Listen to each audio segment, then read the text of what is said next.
Okay, hey y'all, it's Angel Audio.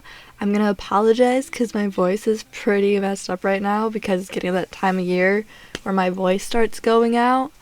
Like, I get like laryngitis really bad and it's squeaky, which sucks because I'm a daycare teacher. So my kids will do something bad and I'm gonna start squeaking at them soon, but I'm gonna try to get this out.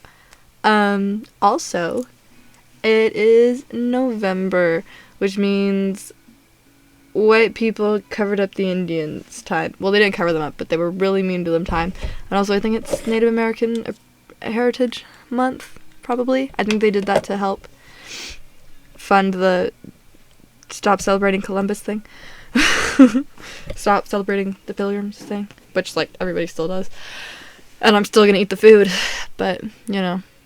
I don't really know if Thanksgiving is quite what it used to be anymore. Now it's more of just my family, we just say like something nice and then eat food, and then I just like being off of work. But anyway, I figured I'd spend this month talking about Native American things, so this first week I'm gonna do Native American legends. Like, I'm gonna do one Apache myth and then one Miamin myth, because my younger sister is Miamin. We used to go to powwows whenever I was younger, and her mother was still married to her dad, and so I don't know, I always feel weird being like this little white girl like going to the powwows, but they're really interesting and they're really cool. So I figured I would do Miamin for my little sister, and then Apache because I feel like everybody knows them, and then hopefully like the next week I'll do Wendigo, and the next it'll be Skinwalker, or I might switch it to, and then I'll do like 2 different tribes. I haven't decided which tribes at the end of the month, but I'm so sorry, I'm sick. But I don't want to be like, I'm a very white girl, okay? And I've looked up the names to hopefully not mess up, but my older sister actually started studying the Miamin language that they use a lot whenever we used to go to powwows and everything, and she was gonna go to a college down there, or she wanted to go to some camps or something that they had. I don't know, she just was very involved in it. Like, she's more involved in it than my little sister was. But so she would probably be better to ask on these, but I looked up the words, so hopefully I don't mispronounce them as much. I remember reading a lot of Native American stories and stuff back in school, and then I know I used to hear them all the time whenever I would go to my sister's grandparents' places and stuff, but here I am, hoping I do this well. If not, I don't know.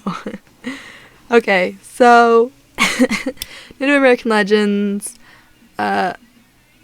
we all know that they're kind of based around the earth, which is a really nice way of living, which most of us should live that way. But while a great spirit constitutes the base of Indian theory, the tribes believe in multiple deities, which are surrounded by mythology. In accordance with their views of nature and spirit, they constantly appeal to these powers. At every step of their lives, they hear the great spirit in every wind, see him in every cloud, fear him in the sounds, adore him in every place that inspires awe. While cultures and customs vary among the tribes, they all believe that the universe was bound together by spirits of natural life, including animals, water, plants, the sky, and the earth itself. See, that's like one thing I love about Native Americans is like, they're all very like connected to the earth and stuff. We live in an area where like the Cheyenne and stuff are their tribes and stuff are near, so they'll have their like sun and moon celebrations, and I worked with a lot of them, and yeah, they have their problems. Every genre of people every race of people does, but they're genuinely good people. I've had them like cook like several things for me. It was so good. I went to school with some of them. They're super nice people. Some people are still stuck in the whole time whenever everybody was separated. And they're like, well, they're not white, so they're not good. I'm like, no, they're good people. I don't know why I'm telling you guys this. Like, I need to convince you. Like, I'm pretty sure y'all know they're good people. But, I mean, and honestly, if they're a little angry, that's understandable. That's understandable for most people that are angry. But, anyway, I do like that they're so connected to the earth. And it's interesting how, like, while a lot of it's similar, a lot of their stuff from different tribes is different. But I think that's just for everybody. Like, if you go to different tribes in Africa, they're going to be different. If you go to different area, even different areas in Japan, like, they're different. I don't know. I think that's just how it is for everybody. Different places in America are different. Like, you go to the South, you go to freaking Kentucky, and then you go to New York, you're not gonna see the same people. But anyway, so first I'm gonna do an Apache myth. It's Killing of the Monsters. These, I figured I'd just kind of read them like stories, because I didn't want to, like, change anything and make it not true to what it was. Once again, I did look up the words for this, but I'm not going to promise that I'm still going to say it, because I don't know why my brain, like, as soon as I want to read it, just kind of ignores what I'm saying. But I'm going to kind of try to keep this to what the story is, so it doesn't change. If I have some things to say afterwards, hopefully it'll be good. I don't think I've heard these stories before, but, you know, I just picked ones that I thought looked interesting, and hopefully you'll think they're interesting. So, the Killing of the Monsters. Oh my gosh, I looked this up. Nyasagani,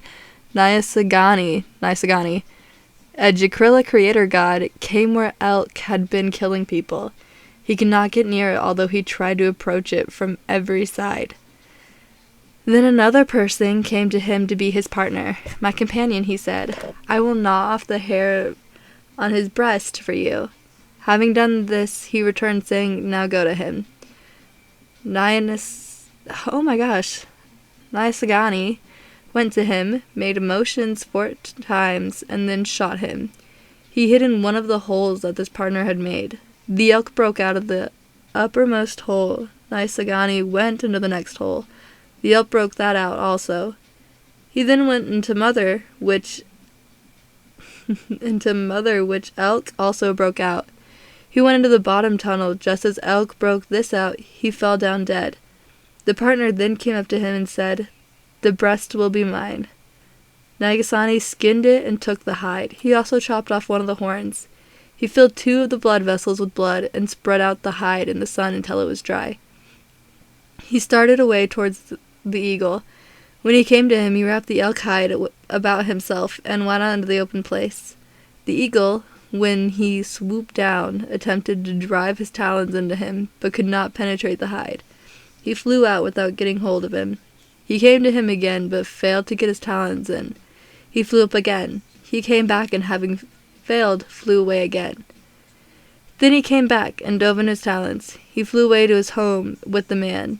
He brought him to his young. When they bent their hands down over him, he said, sit.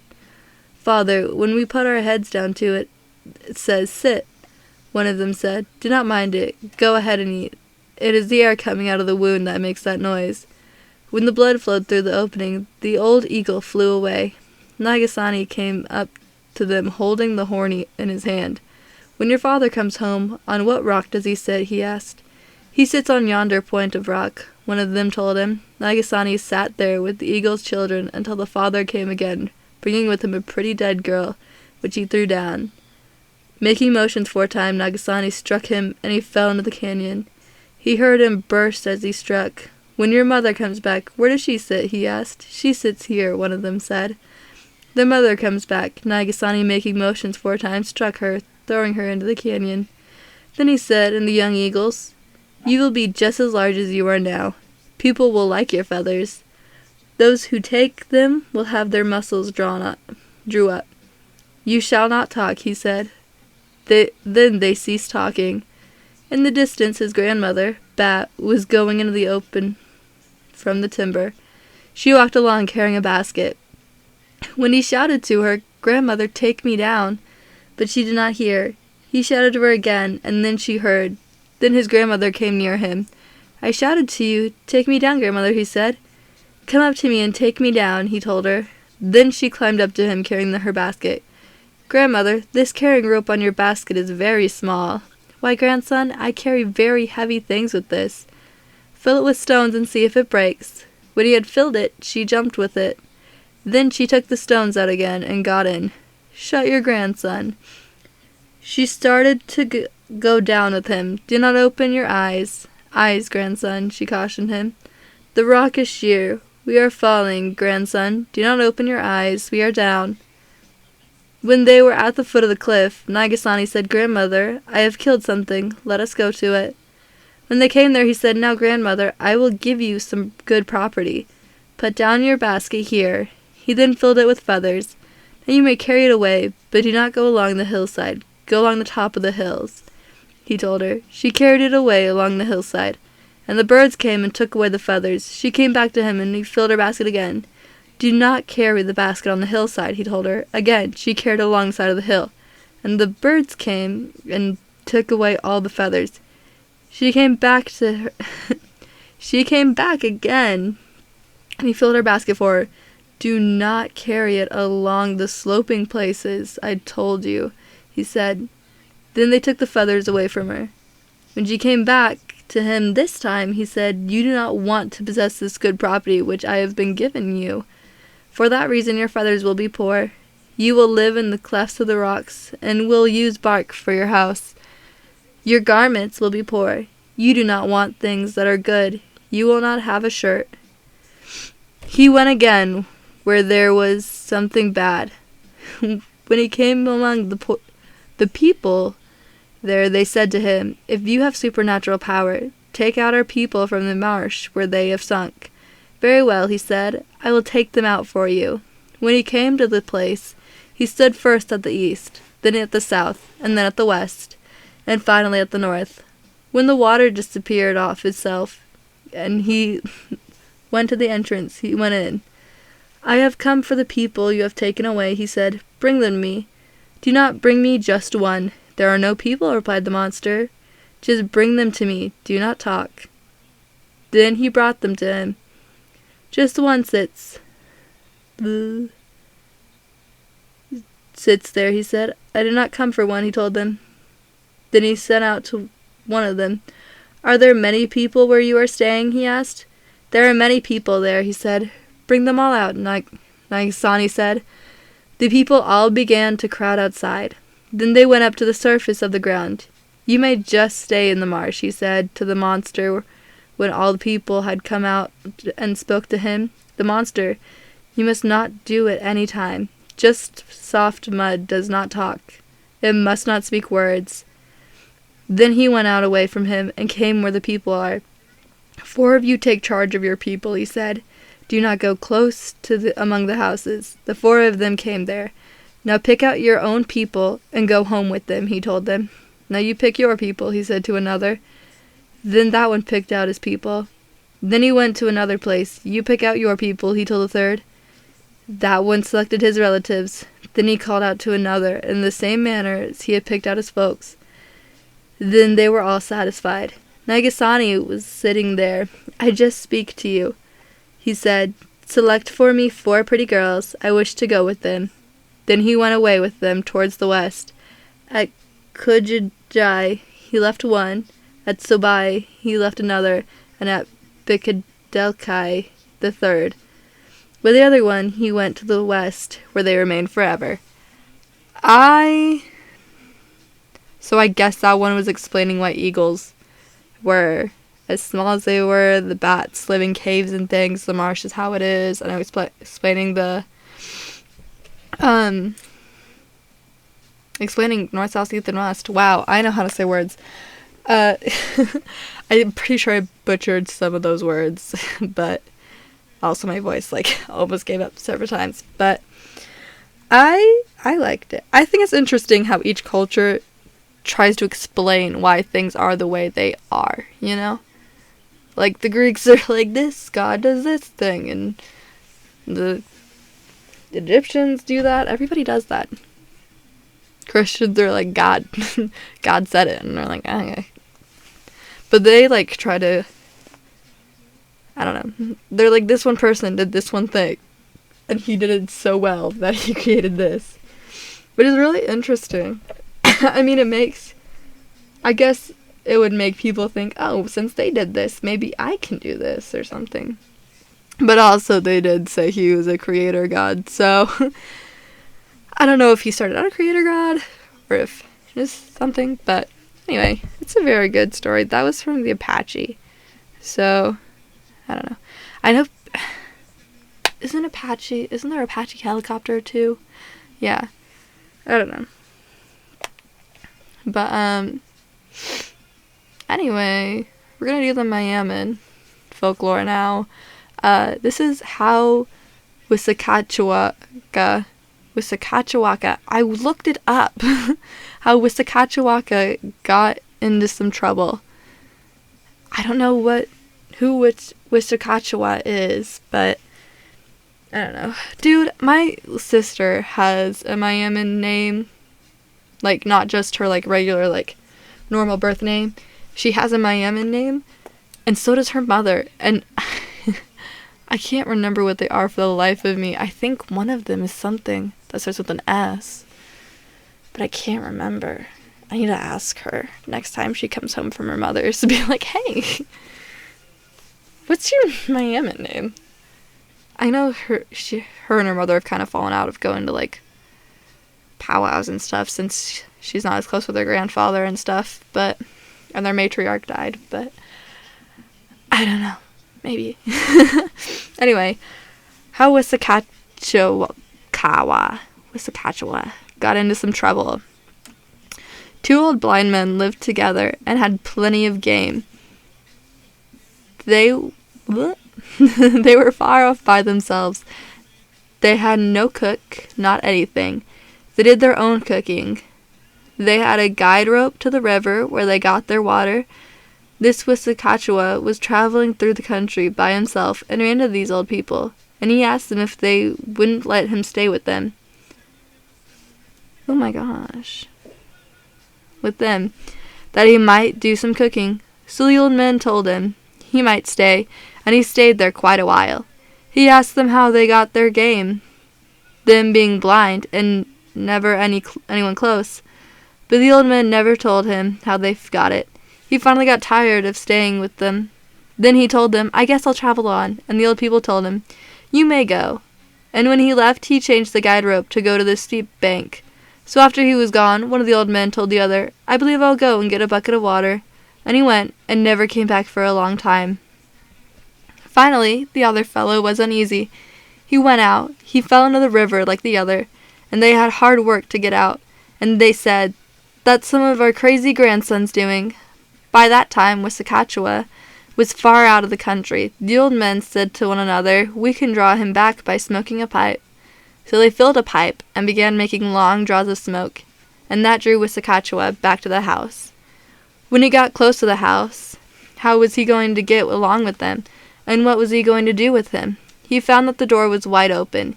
He walked in quietly, and finally the old man said, I believe our grandson is in the house. Then one said to the other, I believe I can smell our grandson. And the other said, suppose we cause the door to be closed? And the door was closed, so that Wissahickawacka could not open it himself.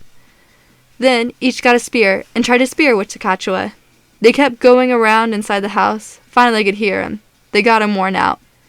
Finally they could hit pretty close to him, and he began to get scared. And he could not get out. Finally he made himself known to them, and the old men asked him why he changed the guide rope to the water. And he told them he changed that for himself, and that he forgot to put the guide rope where it belonged when he left. So he begged them not to kill him, that he would do anything in the world for them. Then the old men let him go. He stayed with them a while longer. One day, while he was out hunting, the old men talked to themselves about it, how they could get rid of him. Finally, one of them proposed how to get rid of him. So when he came back, the old men told him they could get along without him, if he was of the mind to travel. The old man told him how they got so much game. He said, I will tell you how we get this game, and you can do the same. You can go to some big lake. There you will find all kinds of fowl and so on. You must prepare a lot of string to tie from your waist to each bird. Then you dive into one end of the lake, dive from one bird to another, tie them by their feet. Then, when you get as many as you want, you come up in the middle of the lake, and you tell them, you birds cannot always live in that lake. Wizakachua did just that the old man had told him. When he attached himself to the birds with the string, they began to fly, but instead of holding them down as the old man told him, they raised him out of the water. He had so many birds of all kinds, they carried him so many days. He wondered how he ever could get down. He had nothing to cut the strings with. Finally, he asked for the strings to be all broken, and the strings were all broken from the birds. When he came down, he was high. When he was coming down, he lit his pipe and smoked several times, and he could finally see the earth. He began to wonder where he was going to fall, in deep water or in a deep hollow full of leaves. Instead, he fell into a hollow tree, and he was in there several days and could not get out. Finally, some people camped close by. Women were out hunting for dry wood. They saw a big tree. They imagined it was hollow. They went there and began to pound on it, and they could hear something run up and down in the hollow tree. They thought it might be a bear, and they cut a little hole, and sure enough, they could see some black hair. It was Wiskachua's hair. Then the women back into the camp and told the men that they thought they had found a bear in a hollow tree. Then the men went to prepare to kill a bear. They cut the tree down, and before that tree began to fall, Wiskachua began to be frightened. He began to talk to them, and when they cut the tree down, then he came out. That was the only way he had a chance to get out. Okay, so, I guess, what was the moral of that story? Or what was the reason for it? I guess, just, don't be a horrible person. I don't know why he changed the rope in the first place. Like, was he hoping the old men would die? Why would he do that when they were so nice? I guess some people are just rude. I don't know. What was the point? Why was he mean? Anyway, so on this one though, it's as told by George Washington Finley to Truman Michelson, 1916, after Clinophile, 1993. George Washington Finley, 1858 to 1932, was the last full-blooded Penacashawa Indian. He was raised as a Poria and was one of the last speakers of the Priora language.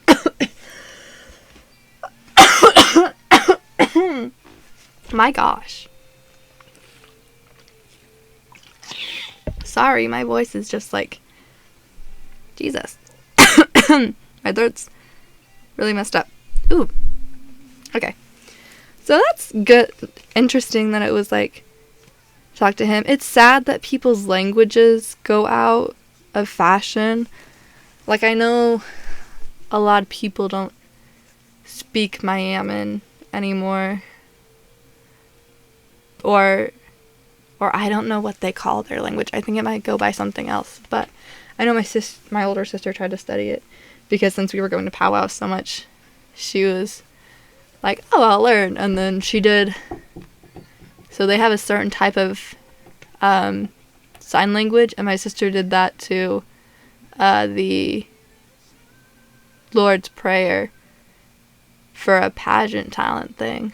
I thought it was interesting. I think everybody else was like just sort of confused, like, why is she doing this weird thing to the Lord's Prayer in a different language? But you know, it was interesting. I just don't think anybody else really cared for it too much. I don't know. I hope everybody liked these stories.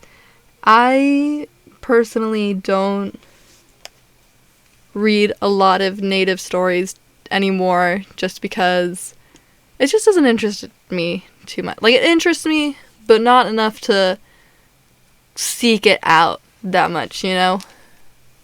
Like, if someone tells me a story, I'll be fine with it. I'm more of a, like, listener than a reader anyway. But, I don't know. They're interesting. I'm more drawn towards scarier things.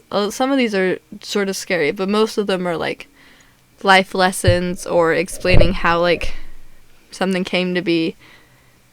And I mean, that's interesting. That's really cool. And a lot of places do that because almost everybody wants to, like, explain why things are how they are, and they want to have a reason, and they want to have something to, like, look towards. But anyway, I don't know. Is there anything else I can say about this? I wanted to limit these to, like, 2 tribes of videos. So I'm going to do, like, these 2 tribes, Apache and Mayaman, and then I'll do a Wendigo thing, because that's pretty long, and then the Skinwalker thing, because that's also pretty long. And then I was going to do, like, 2 different tribe stories. I just wanted to keep them pretty short, so I'm not, like, talking people's ear off for ever, even though I know I'm kind of rambling now. But I just felt like I should explain my reasoning. I hope you like it.